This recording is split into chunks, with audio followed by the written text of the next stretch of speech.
Bonjour Patrick, je suis content de vous avoir un petit peu à la campagne, donc à Bettencourt-sur-Somme. Avant de commencer, je tiens à remercier en fait les personnes qui m'ont envoyé énormément de courriers par internet concernant donc le rôle de l'enfant dans un couple pervers narcissique, puisque certaines personnes se posaient la question justement de la formation du groupe, enfin de la problématique du pervers narcissique et comment l'enfant pouvait évoluer en fait au travers cette cellule. Donc je vais simplement remercier donc Madame A, tout simplement, avec qui j'ai entretenu une correspondance quand même assez serrée pour justement où elle m'a développé les problèmes qu'elle avait rencontrés donc dans son environnement proche concernant un couple pervers narcissique. Je crois que vous avez lu l'article, hein, Patrick, et donc j'aurais voulu un petit peu avoir les questions, puisque apparemment vous avez des questions à me poser, donc voilà, c'est le week-end, je suis prêt, je vous écoute. Bonjour Thierry, et merci de m'accueillir à nouveau chez vous. Oui, c'est vrai que cet article a suscité beaucoup de questions et il nous a beaucoup interrogés. Concernant effectivement le pervers narcissique, l'enfant a quel rôle au sein du couple et de la famille? Parce que finalement, on voit une maltraitance quelque part. Tout à fait. Alors, en fait, déjà pour bien poser le décor, on pense souvent que le pervers narcissique est un prédateur qui va agir seul. Comme je l'ai dit déjà, le couple pervers narcissique va se rencontrer sur ces mêmes problématiques. Voilà. C'est-à-dire qu'il va y avoir en fait un système finalement de jeu qui va nourrir le couple et qui va lui permettre de pouvoir continuer son travail de sape, chacun à son tour et ce de manière alternative. Je précise que dans ce couple, l'amour est absent, c'est-à-dire qu'il n'y a pas d'amour, il y a simplement le rôle que chacun des deux pervers narcissiques doit jouer, à savoir que dans ces couples, l'un doit être défini comme victime et l'autre comme bourreau, sauf que là c'est par alternance. Un couple, donc là en l'occurrence il s'agit dans l'exemple que j'ai cité d'un homme et d'une femme, hein, eh bien ont eu des enfants. Bon. Le problème de ce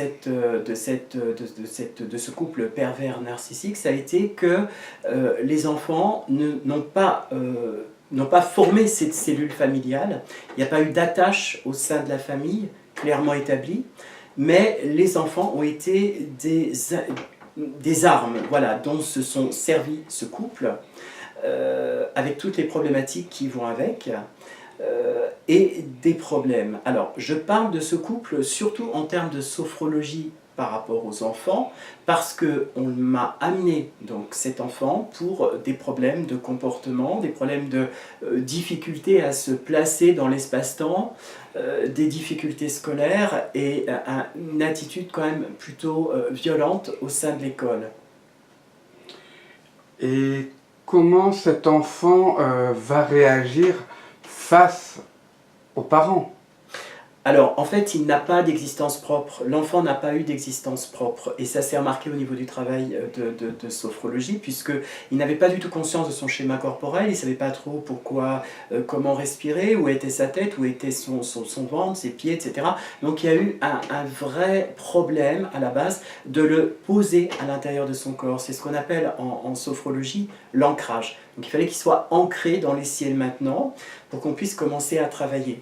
Alors, il a eu des attitudes très nerveuses, c'est-à-dire qu'il ne pouvait pas me regarder en face, il sautait d'une question à une autre, avait besoin de prendre des objets pour jouer, de manière à ne pas être face à son propre vécu, hein. Donc ça c'est important, c'est-à-dire que dans ce couple, l'enfant n'avait pas lieu d'exister, il n'avait pas sa place, et donc il ne s'est pas en fait situé au sein de cette propre famille, ce qui enclenche forcément des problèmes d'ordre corporel et des problèmes d'ordre psychique. Et cela peut-il avoir une incidence au sein de l'environnement scolaire? Oui, complètement. Complètement. Alors, je vais vous expliquer quelque chose. Un enfant, dont déjà le couple pervers va faire en sorte de cacher cet enfant au travers l'extérieur. C'est-à-dire qu'il va être amené à jouer un rôle qui n'est pas le sien, mais le rôle de la famille parfaite où tout va bien. Voilà, donc il n'y a pas de... C'est un petit peu comme un objet qu'on va sortir pour les grandes occasions, hein, et on va faire le travail de ça à l'intérieur de la famille, toujours en toute discrétion, sans que personne ne soit au courant. Néanmoins, l'impact au travers cet enfant a été extrêmement important, et il a été amené à prendre des responsabilités qui n'étaient pas des siennes propres. Comme je l'ai dit, l'enfant a été instrumentalisé, donc les cris, les crises, etc. Donc tout ce qui s'est passé au sein de ce couple, l'enfant a réellement été instrumentalisé. Et on lui a demandé de prendre position, et ce de manière par alternance, donc un coup l'un des parents, un coup l'autre, de façon à être finalement comment est-ce que je pourrais dire ça, un petit peu comme quelqu'un qui sanctionne, voilà, qui sanctionne en fait, hein, un peu comme un arbitre, voilà, un arbitre au sein du couple.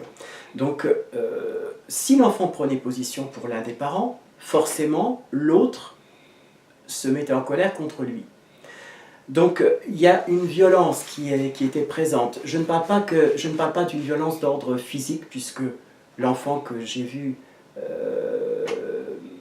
n'était pas marqué physiquement, donc on pourrait penser qu'il n'y avait pas de violence. Or, c'est de la violence psychologique dont je parle.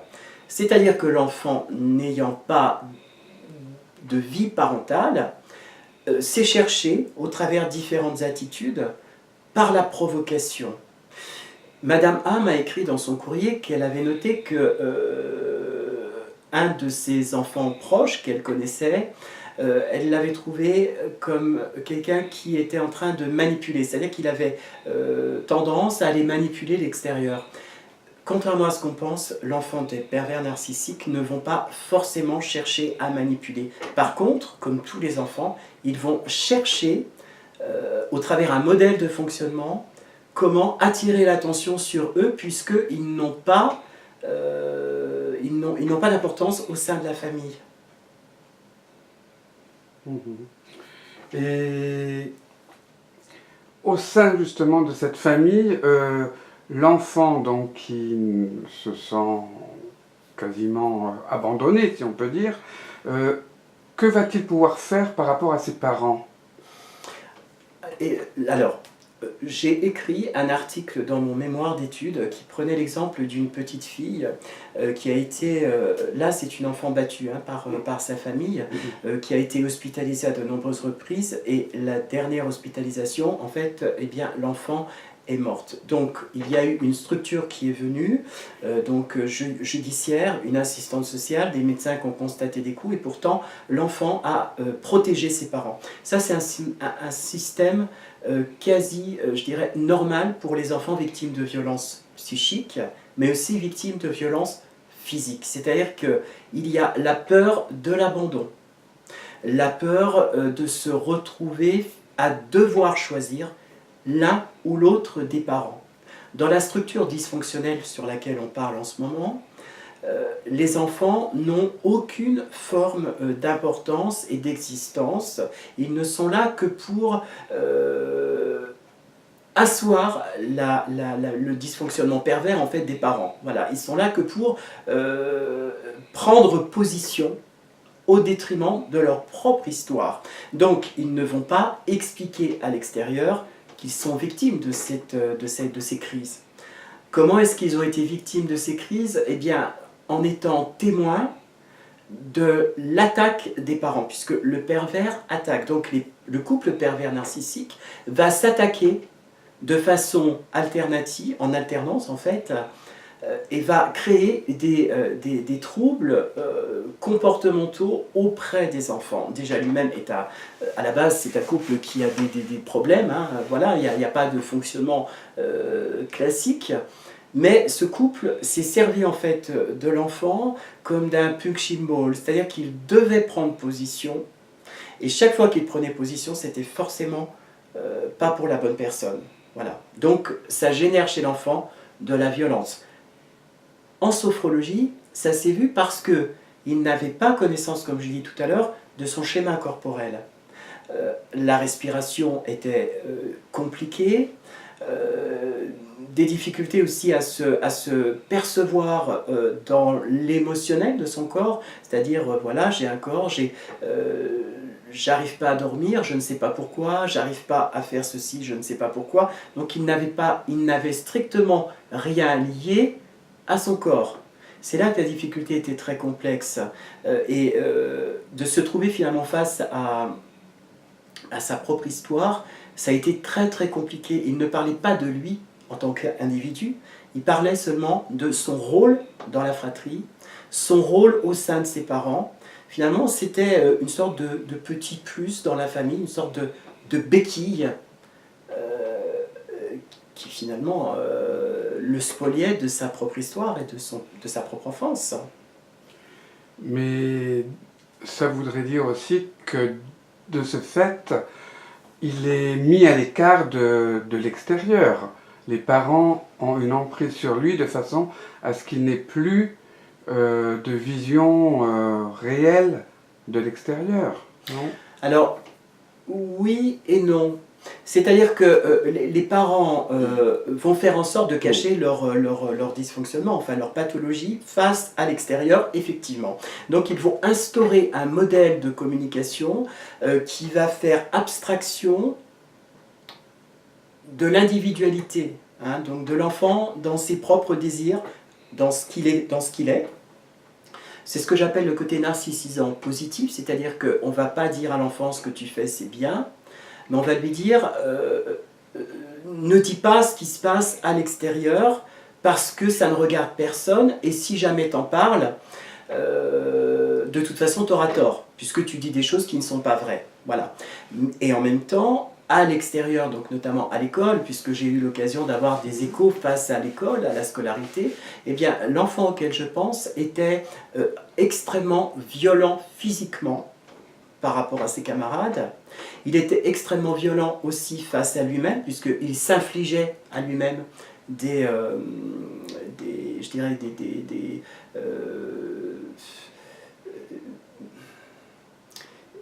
sévices, hein, voilà, des sévices.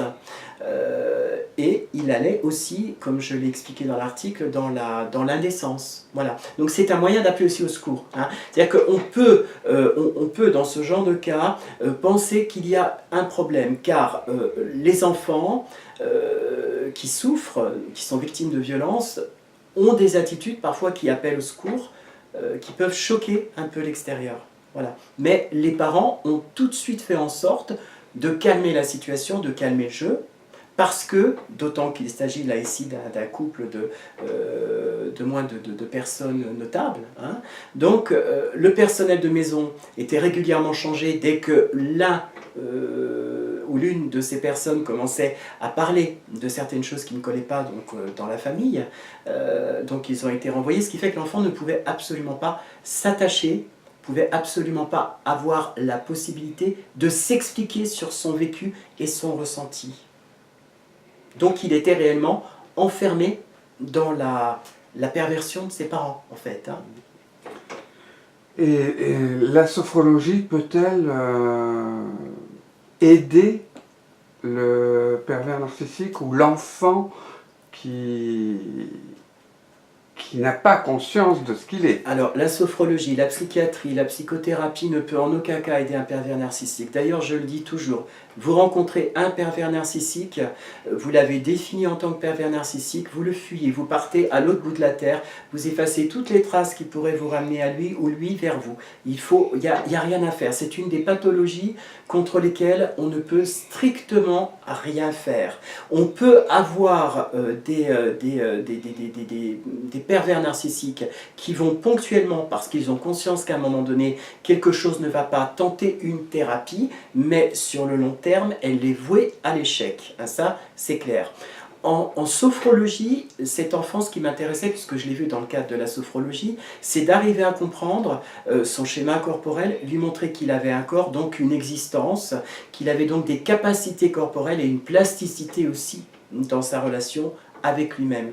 Néanmoins, apprendre à respirer basiquement.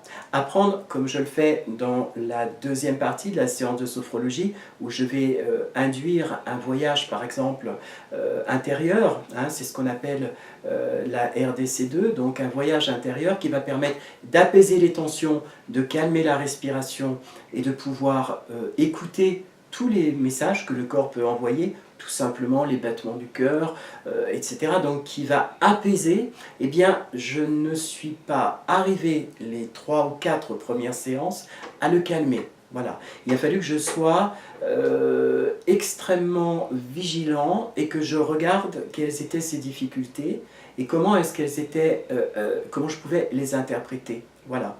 Et c'est seulement une fois qu'il a compris que dans l'enceinte du cabinet, il pouvait être lui-même, redécouvrir son corps au travers la respiration, au travers le toucher. Hein, donc je demande souvent aux enfants de se toucher le visage, par exemple. Voilà, donc c'est un des exercices hein, pour vraiment se sentir, se toucher le ventre pour respirer, donc gonfler, dégonfler, etc. Ils prennent conscience de leur schéma corporel. Cet enfant a eu énormément de mal à prendre conscience de son schéma corporel parce qu'il avait peur. Et cette peur, il me l'a vraiment signifié ouvertement. Voilà. D'ailleurs, il ne parlait pas de lui en tant que lui, il parlait toujours de lui en tant qu'expérience de ses parents, mais pas lui en tant qu'être, en tant qu'entité existante. Donc c'est très compliqué de travailler dans ces conditions-là, mais nous y sommes arrivés jusqu'à ce que les parents sentent que l'enfant commençait à se transformer, en tout cas à commencer à prendre conscience qu'il avait une existence propre, qu'il avait son propre corps. Et là, l'enfant m'a dit qu'il y avait des intrusions après les consultations pour lui faire dire qu'est-ce qui s'était passé pendant les consultations. Voilà. Donc qu'est-ce qu'il disait? Est-ce qu'il allait révéler le dysfonctionnement de ses parents, la pathologie de ses parents? Voilà. Et lorsque j'ai moi-même appelé les parents pour pouvoir leur expliquer la situation et leur dire qu'il y avait quand même des difficultés et qu'il aurait peut-être été utile de s'y intéresser, les parents m'ont dit que l'enfant ne reviendrait plus et ça s'est fait. Voilà. Donc j'ai perdu l'enfant finalement très rapidement après le début du travail de la consultation.